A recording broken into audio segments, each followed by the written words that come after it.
don't worry, we're not starting the tour yet. We're gonna go live officially with our Everybody Poops tour at 11 o'clock. But it seemed like a royal shame to not catch Samira, who decided that she was just gonna hop up onto my shoulders while we waited to start the tour. Because you are a very good bird. And I love you, Samira. So yeah, we're just kind of here, chilling. Oh yeah, you tell the world what you think. Thank you. We're gonna hop off now, I think. Hopefully we won't get an Everybody Poops tour where I'm wearing poop for the entire time, but based on the placement of the butt at this moment, it is a legitimate risk. Yes, it is a legitimate risk. Yeah, that would be a real shame. But it's worth it. It is. You're such a good bird, Samira. Samira has one of the nicest combs at the sanctuary as well. Just truly a beautiful comb. And you're very good at keeping yourself pristine and clean as well. And I'm going to let Lauren tell me when it's 11 o'clock and I'm starting. Another minute. I'm not sure how much time we have before we get started. But it just seemed like a shame not to capture this. Are you a very, very, very good bird? Do you want to take a look at the paper? Yeah, I agree.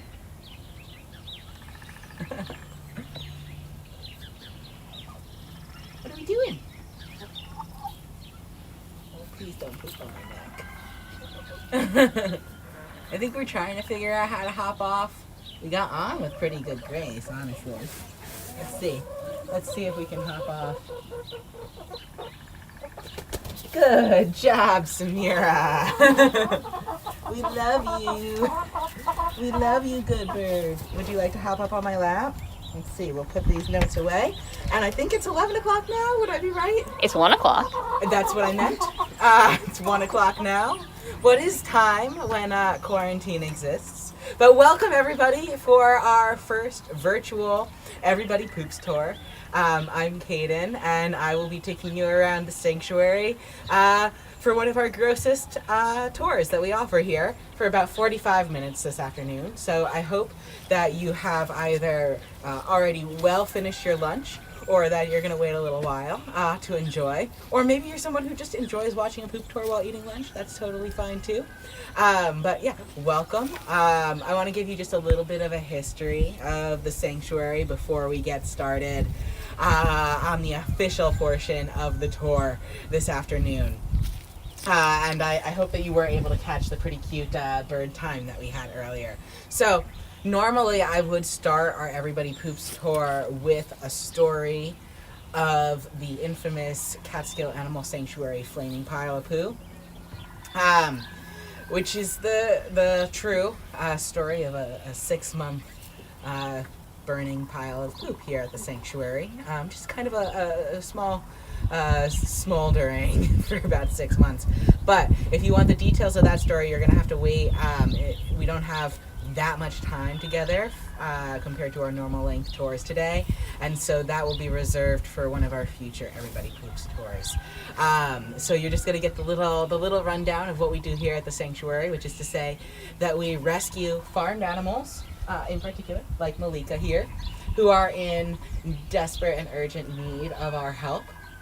We offer them a safe haven, and we educate people about their lives, their individual rescue stories, and then in the hopes of creating a world that's a better place for all of them, we do advocate vegan living as an effective way to make change in their lives. Would you like a good belly rub? Oh, we do like a good belly rub, but we also are kind of feeling a little bit pecky today. Oh my goodness. Spring fever. I'll leave you alone, Malika. It's fine. Oh, did we get cranky? We might have gotten a little bit cranky. So we are going to be in here starting with a talk about chicken and turkey poop. But first and foremost, I want to have Lauren put a little photo up of some of our chickens here at the sanctuary enjoying the fruits of one of our yards. So we have a particular species here who is omnivorous, who gets lots of fresh fruit and veggies with their meals whenever we get produce donations and whenever we're able to give it to them. They eat this all up, they poop it out, and their poop contains seeds of these fruit and veggies, and it also contains a lot of nutrients that help gardens grow. Nutrients like phosphorus and nitrogen, potassium, and then these residents are, in particular, very good at turning up the earth, and so we try to rotate their fields around a lot. If you have a guess about what species I'm referring to, leave it in the comments below. Yeah, so the photo that you're looking at was a garden planted by these particular residents that our chickens were then enjoying after it after it blossomed, and there were squashes growing in their yard. There were tomatoes. Oh gosh, I don't even remember all of the delicious. I think there were probably some cucumbers. There were a good number of different delicious veggies growing in their yard, and the chickens were very, very happy to have a place to forage and eat some homegrown produce, if you will. Did we have any guesses about what species? No guesses? All right, it was pigs, and we don't have pigs specifically slotted on the tour today because we do have a lot to cover, but we are going to see if we can take a look at some pig poop. And first and foremost, I want to introduce you to some of our chickens who we haven't actually gotten formally introduced to on our virtual tours yet. So I'm trying to see who looks like they would enjoy saying hello. We got Kira right here. Hello. She's a friendly girl. You want to say hello today? What do you think?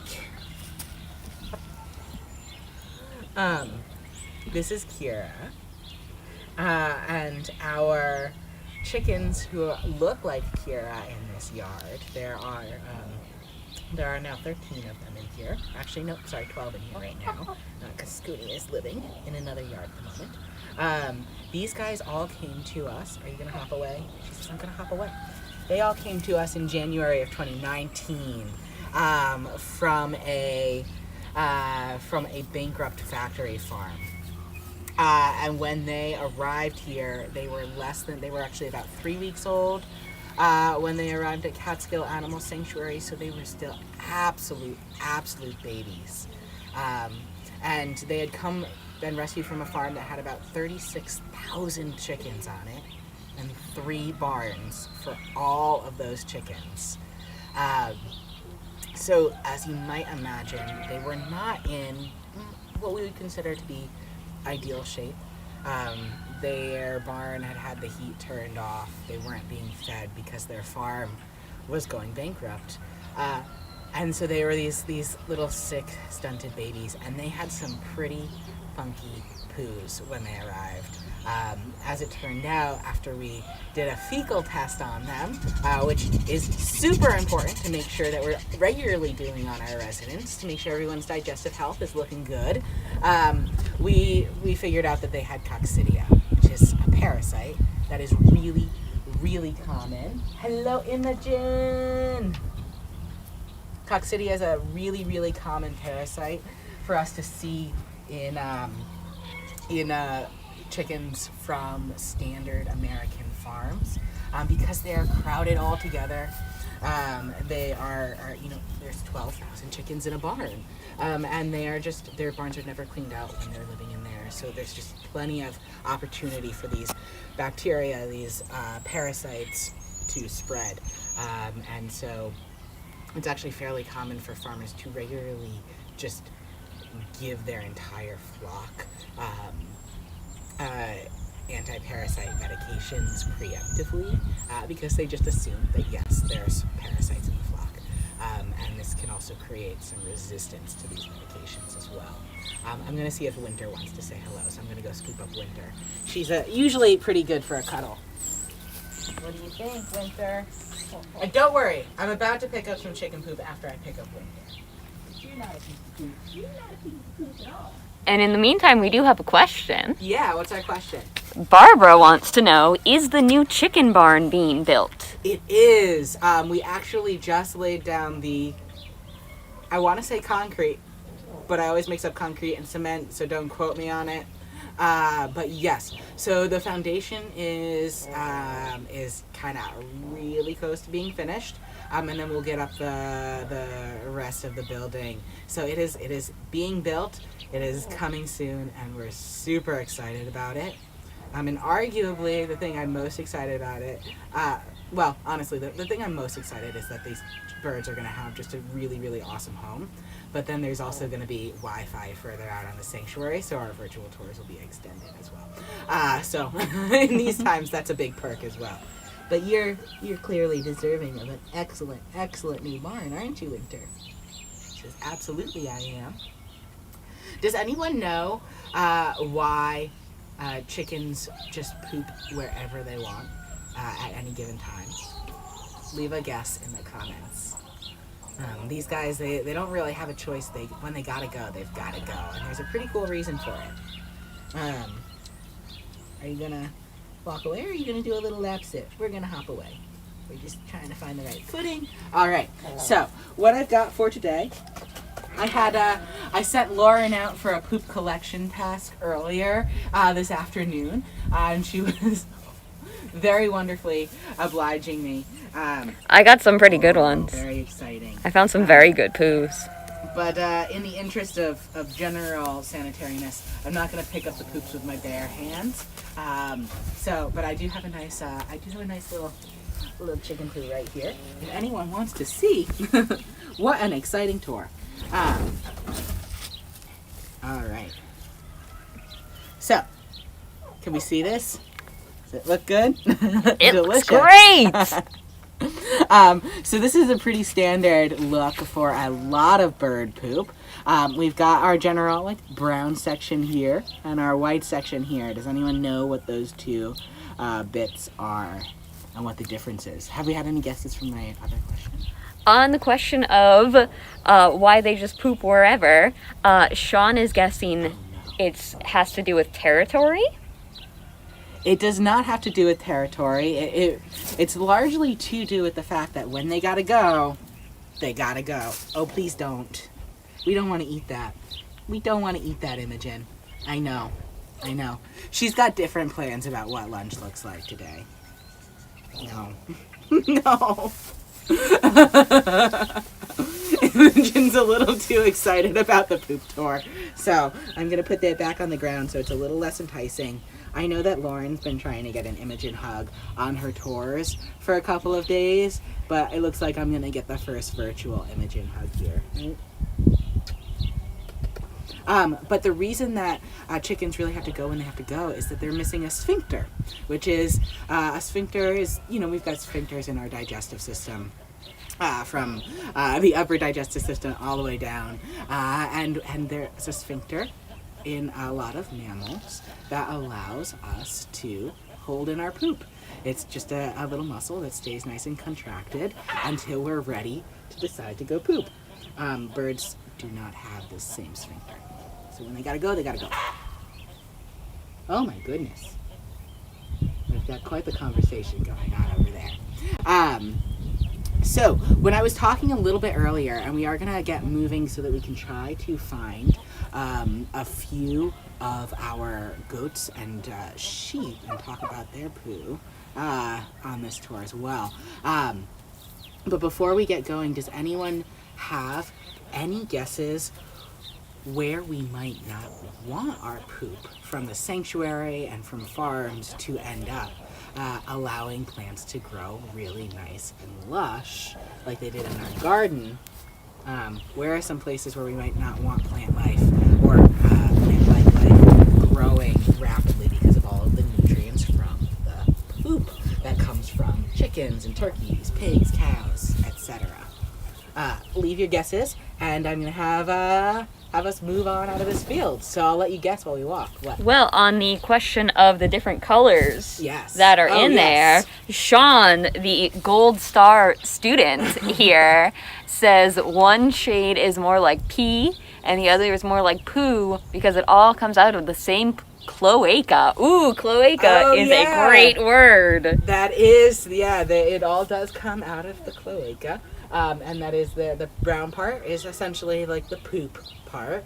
And then the white part is the urea, which is a lot like our urine. And is the way that they process, what they drink. But it's much, much drier in birds than it is in mammals. Right, Malika? All right. Ready? Yes, and we have, two guesses. Neither of them from Sean. Sean just must be sleeping on us now. On the idea of where we don't want that poo to end up. Oh, there's Sean. Okay. Rochelle and Richard say waterways and water supplies. Yes, absolutely.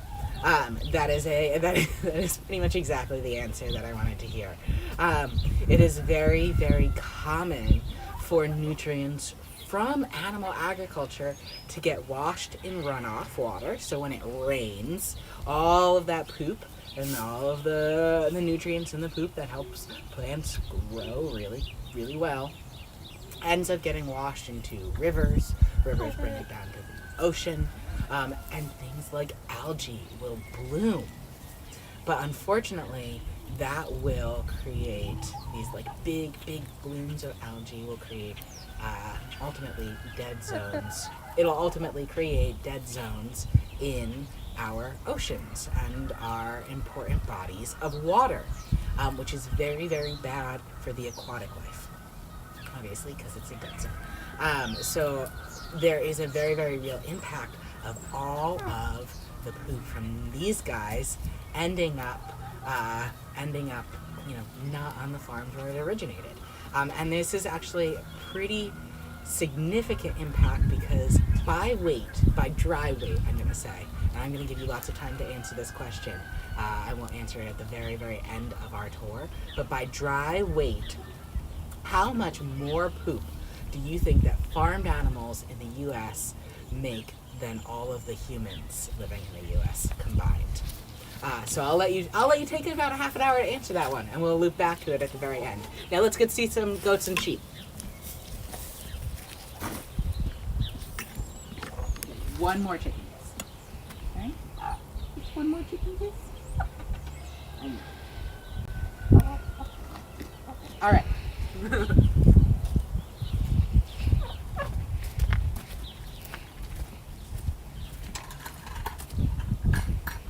Oops. Wrong way.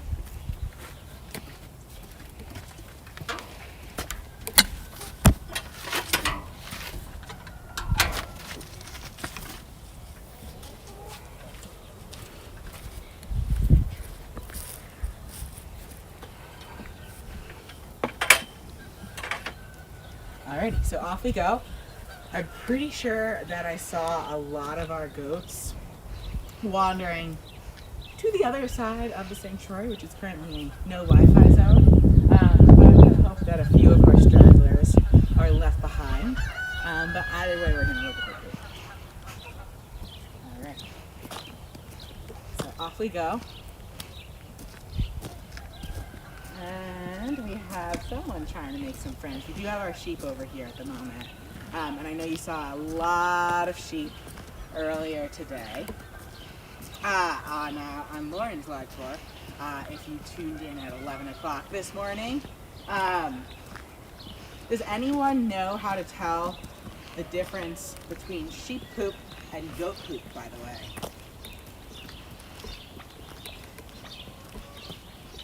And I'm going to look for some sheep poop at the moment.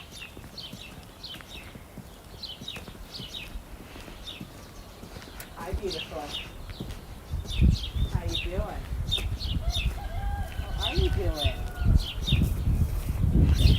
You are. Oh, yeah.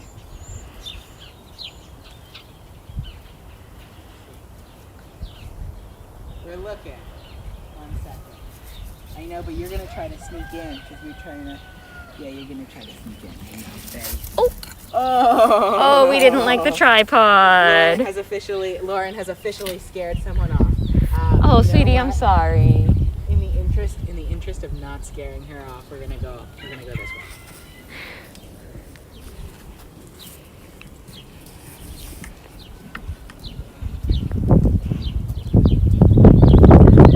You might see some Sister Mary Frances poos, actually. Hi, Seneca. All right, I see some poop, so I'm gonna collect some poop. Oh boy, who's excited?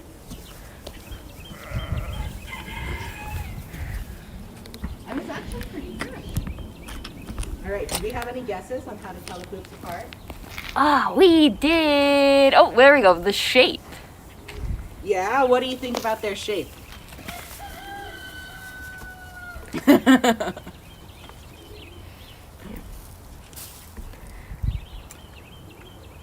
So, if you had to guess, whose poop would you say this is? Any guesses? Any guesses at all? It's going to be a second because there's going to be a bit of a lag in terms of our streaming time. So I'm going to show this to you and then we'll bring it back up here.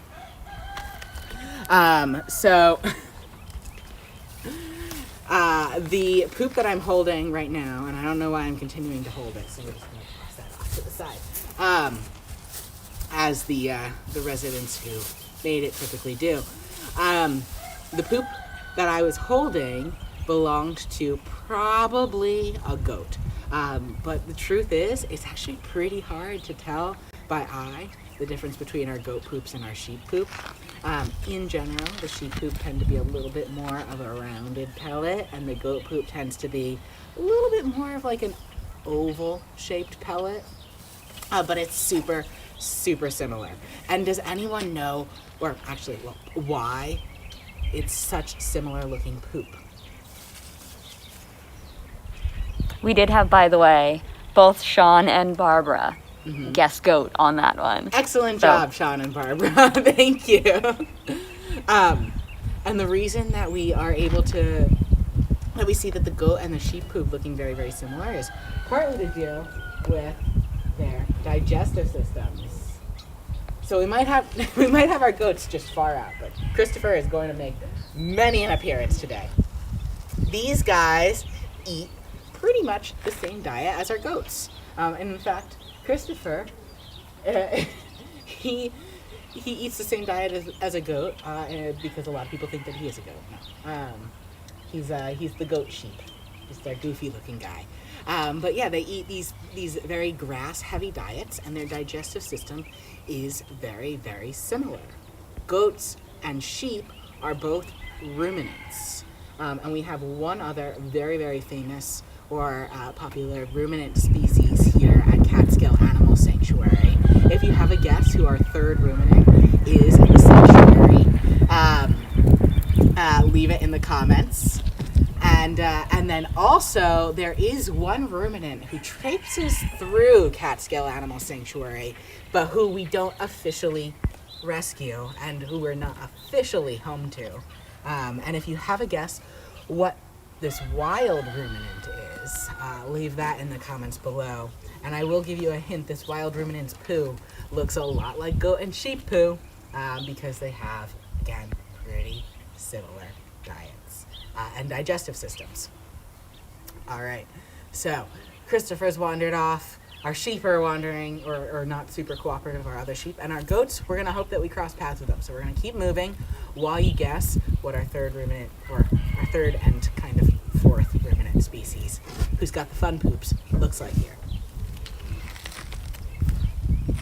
All right, and we do have some guesses already. What do we have? So, Lagomorphic wants to know if it's rabbits. I like that answer. It's rabbit poop does look very similar to goat and sheep poop, but rabbits are they don't do ruminant fermentation.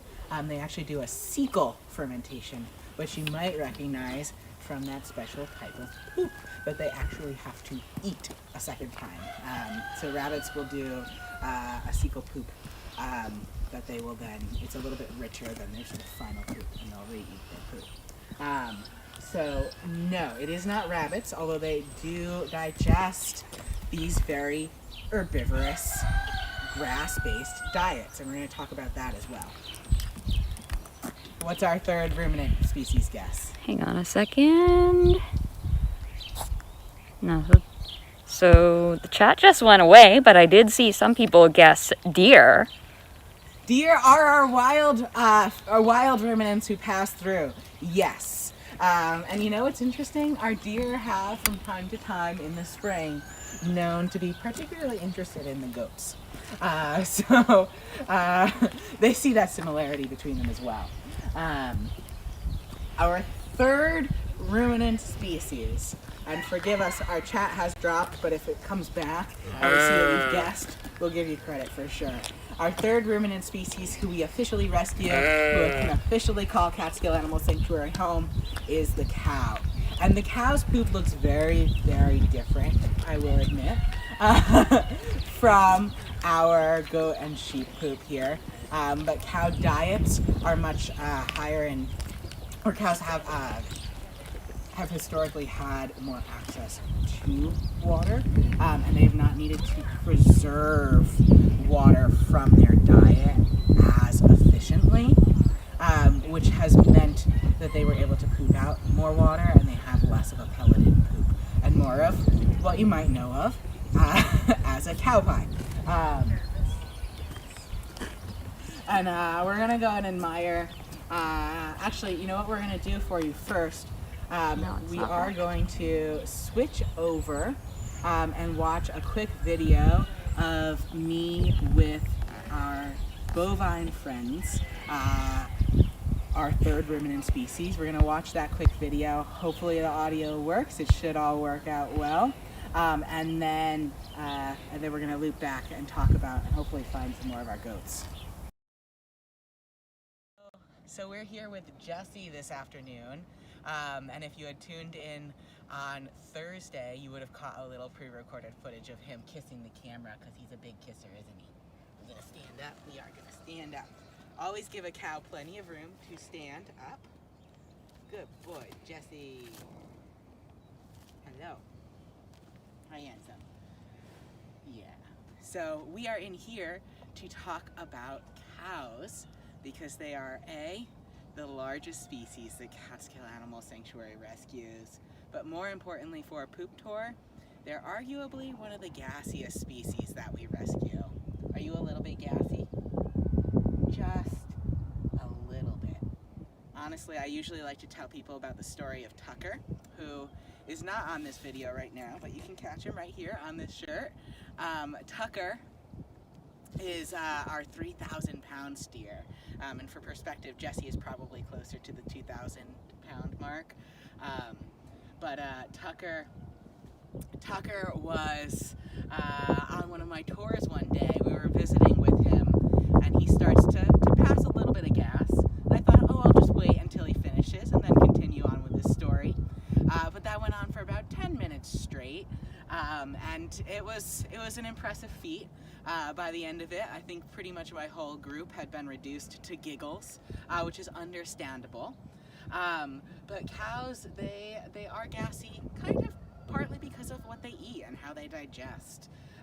So when we meet the sheep and the goats on today's tour, we're going to be talking a little bit about their digestive system, or we may have already talked about it depending on the order that we put this video up. Sorry, we'll see once it goes live. But what do you think a cow's diet should consist of? Quick, leave a comment in the comment sections with your guess, because when they are eating their ideal diet, it's breaking down in their rumen, and it's fermenting in there, and it can produce a bit of gas. All right, so what a cow's ideal diet is, hopefully you've left a guess. If you haven't, sorry to spoil it. It's a lot of grass and hay. And here it's mostly hay, because too much fresh grass can be a little bit rich for their digestive systems, and can lead to a little bit more diarrhea than we would like to see. But on farms, a lot of times these guys are not being fed a diet primarily consisting of grass materials, but instead a diet that's heavy in corn and soy. And what we're seeing is that in order to feed the millions or hundreds of millions of cows diets of corn and soy, we're really tearing down forest lands in order to plant these big monocropped fields for the plants that are going to go to feed the cows, who are then going to have their lives prematurely ended to feed humans, when we could just enjoy a nice veggie burger, right? There are so many good veggie burgers out there. Would you agree? Jesse hasn't tried too many veggie burgers, but he does give a strong thumbs up to vegan grilled cheeses. And he would definitely promote humans eating more veggie burgers, I think. Right, Bob? Yeah. You're such a good cow. He's such a good cow. But we see things like 90% of the Amazon's deforestation is due to cutting down trees in order to use that land for agriculture. And a good part of that is related to the farming of animals. So we can really make a significant difference on the environmental impact if we were to move towards veggie burgers. Oh man, we're gonna photobomb. We want to check out Lauren. We want to say hi to Lauren. Boop. A little boop. Little boop. But we can make a significant environmental difference by moving towards eating veggie burgers, towards vegan living in general.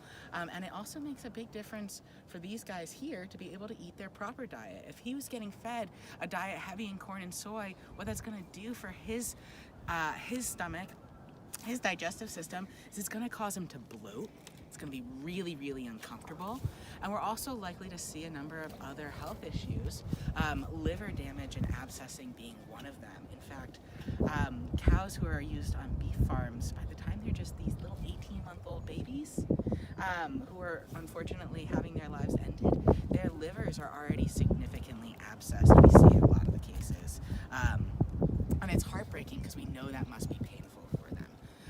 And here we want to make sure that we're doing everything we can to specialize their diet for their optimal health as they age. And Jesse here, you better live to be at least 20, my friend. All right. Well, I will loop back to the live stream now.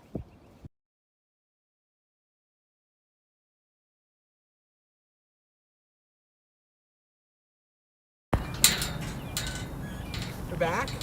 We're back. Awesome.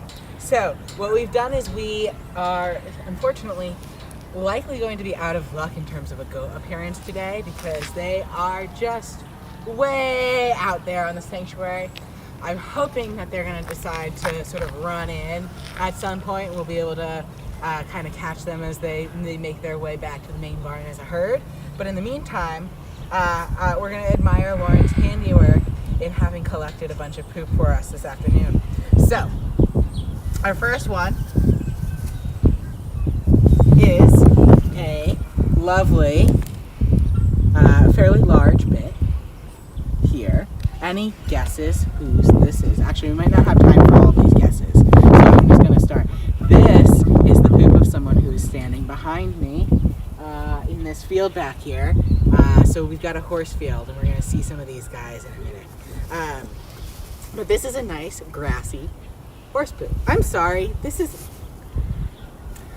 you guys. This is not a grassy horse poo. This is a grassy cow poo. And I was just so confident that I was going to be talking about horse poo that I picked up a cow pie and called it a horse poop. I promise I know the difference. But this is a nice cow pie here. We've got two poops that look pretty similar to each other. Enjoy all of these. And again, sorry that we can't bring the smell to you. I will say, this one smells worse in general, I think. So we've got our lovely actual horse poos here, which doesn't look like a rabbit poo. It actually looks pretty close to our friend the pig, their poo. And then we've got a similar poo here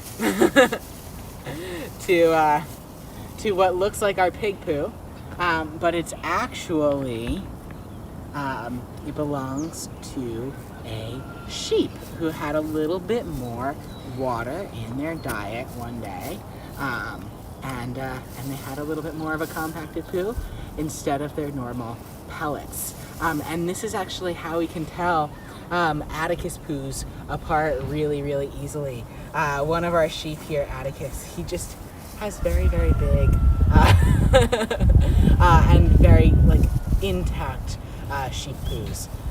And sometimes he has a little bit of a thing. So we are going to see if he can say hi to our horse friends and talk a little bit about the difference between a horse's digestive system and the ruminants who we were talking about. Because horses and cows and sheep and goats, they all eat very, very similar diets, but they have different types of digestive systems from one another. So cows, sheep, goats, they're ruminants. Horses are not ruminants. They don't have 4 chambers in their stomach. They have 1 chamber in their stomach. They're monogastric, just like us humans, except we do not thrive as humans eating just grass. In fact, we highly not recommend it. But horses do really, really well on a grassy diet because of how their digestive system works. Cows and horses both have to do a ton of fermentation somewhere along the line. Cows do their fermentation in their rumen. What are the byproducts as they're breaking down all of these grasses and turning it into energy and fermenting their food in their gut? What are cows creating? There are 4 byproducts that I have you guess, and we'll talk about it once we go in there and maybe get a peek at some of our horse friends who we were hoping to see yesterday or on Thursday.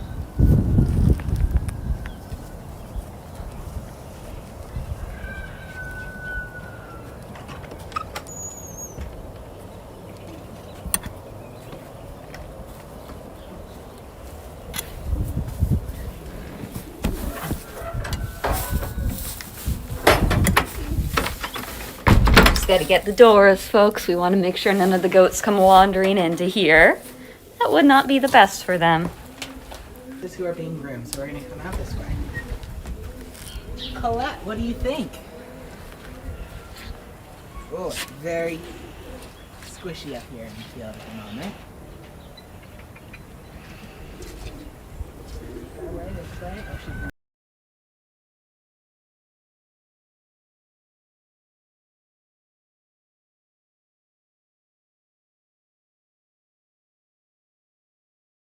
produce a lot of alcohol, and so they have a lot of the alcohol dehydrogenase enzyme to help them process this byproduct of their digestive system, and they're able to really break down with all of the enzymes in their digestive system all of the nutrients that they're getting from eating so much grass and hay. And very, very similar to horses, funnily enough, are rabbits, who do all of their digestive fermentation in their hind gut as well, when they do their cecal fermentation.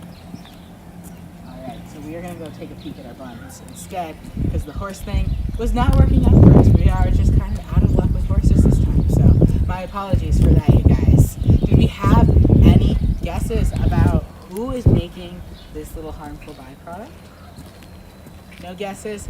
Guys, it's cows, and they make a lot of methane with their burps. Alright, do you have any questions so far? Yeah, folks, we got a couple minutes left before we got to be signing off for today. So if you have any last questions, burning questions like the once burning pile of poo, now is the time. We are going to hop into our chalet and say hi to some of our rabbit friends. I know that we saw them a little bit earlier, but we are possibly going to see some of the poops of their buddies as well.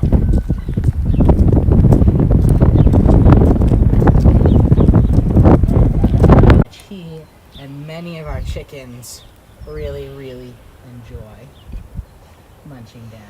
Or are you going to reject it if I hand it to you? Do my hands smell a little bit too much like other people's poo? It says maybe. Yes, we have a question. Julie Ann wants to know, what do we do with the poo when it's been cleaned up? This is a very good question. So we clean it out very, very regularly because it's no fun for anyone to have to live among their poop. And these guys are oftentimes rescued from places where their barns really were not cleaned out. And we want to make sure that we're not contributing too much to the nutrient runoff, the runoff that's impacting our waterways and our water bodies. So we actually will collect it, we'll put it into a compost pile. Or actually these days, many compost piles, because again, tune in down the road for an Everybody Poops tour where we're talking about our flaming pile of poo. But we will put it in an area where it will not, the way that we've structured it, we will reduce the amount of runoff that we're getting from our compost piles. And then we also will eventually give away these compost piles as they get larger. Any other questions that we had? So Bobby is doing a great job demonstrating his consumption of a particular nutrient that Americans don't get quite enough of. So we are going to wrap up today, and I'm going to answer a question that I asked you guys earlier, but I'm not sure if you actually did leave any guesses about it, which is to say, by dry weight. Hello, Christian. Hello, Christian. By dry weight, how much more poop do farmed animals in the U.S. make than humans? And it is 50 times as much poop in dry weight. So humans, we make in the U.S. about 7 million tons of poop, which is a lot. And when we make that poop, it goes through our sewage. And it gets processed, so it doesn't just kind of get thrown out on the land. Farmed animals poop, it's just out there on the land, polluting the environment. 335 million tons. I would say it's a ton of poop, but it's actually 335 million tons of poop. Oh, did we lose them? Where'd they go? I have no idea where they went. They went inside. Right quick. And so we have a huge problem on our hands in the U.S. in terms of the impact of farmed animals and their eating and their pooping and how they are impacting our environment in terms of climate change, in terms of environmental pollution. And we also know that people who are more vulnerable, people in more vulnerable populations tend to be exposed to more of these pollution, these forms of pollution as well. So it is often the case that big pig farms will move into poorer communities because they can get away with it, and they will be spraying their excess poop onto open fields that's in the air, causing people to get asthma and all sorts of respiratory health issues because we're actively polluting our environment just so that we can enjoy a couple second taste of an animal's flesh. We can make a huge impact on our own community's health by choosing to move towards vegan eating. And I do have a little bit of a Christian butt hanging out over there. Quick, Lauren. Oh, he's gone. He's gone. Can you see? Oh, he's gone. We He's saw gone a leg. into his tunnel. We saw a leg. And Bobby may come out. Bobby, would you like to come out? He's like, I don't know. So I'm going to wrap it up with one more question, because people, when they hear that we advocate going towards vegan living, they say, how can you possibly get enough protein? And the truth of the matter is that the average vegetarian or vegan gets 70% more protein than they actually even need in any given day. So we're getting plenty. We're getting plenty of protein from eating plants, not grass. Again, don't eat grass if you're a human. Eat much more delicious and digestible veggies like kale, broccoli, carrots, potatoes, all sorts of delicious things out there for us to enjoy. So we're getting plenty of protein. But vegans, what are we getting that less than 3% of Americans get the minimum recommended amount of in their diet. What nutrient is that? Any guesses? They said that Bobby was eating quite a bit of it, and Christian is over there in the corner too. Honestly, he's cuter. Lauren, turn that camera around and show Christian. Here he is. He snuck up behind me. Christian is eating a whole bunch. He's like, I don't really want to hang out with you, Caden. I just wanted to eat grass. He's eating a whole bunch of fiber. Less than 3% of Americans get enough fiber in their diets. And do you know where you absolutely cannot get fiber? Absolutely cannot get fiber from eating animals. So we can do our own guts a nice favor by eating more plants, taking a note from Bobby and Christian's book, and enjoying some delicious recipes. In fact, I'm gonna get a very protein-rich and high-fiber diet or meal cooked after this for dinner tonight. I'm gonna be making lentil sloppy joes from our compassionate cuisine cookbook this evening, and I am looking forward to it. It's absolutely delicious. I'm gonna sit up now. But I hope you've enjoyed our poop tour. I'm sorry that I couldn't bring the smell to you. And thanks for sticking it out with our little, our Wi-Fi issues over by the horses. I appreciate you guys all tuning in as we do these virtual tours. I really do. I hope that you're staying home and staying safe. I hope that you all have enough toilet paper at home. Because although Tucker is pretty confident that that's what humans are for. We're just here to go and pick up people's poop, so you don't need toilet paper. In fact, that's what all of our residents think. I know that the rest of us probably would enjoy it. So again, I hope you have a great rest of your Saturday and a lovely weekend at home. Stay safe, stay happy, stay tuned in, and we will see you on Tuesday. So bye, everybody.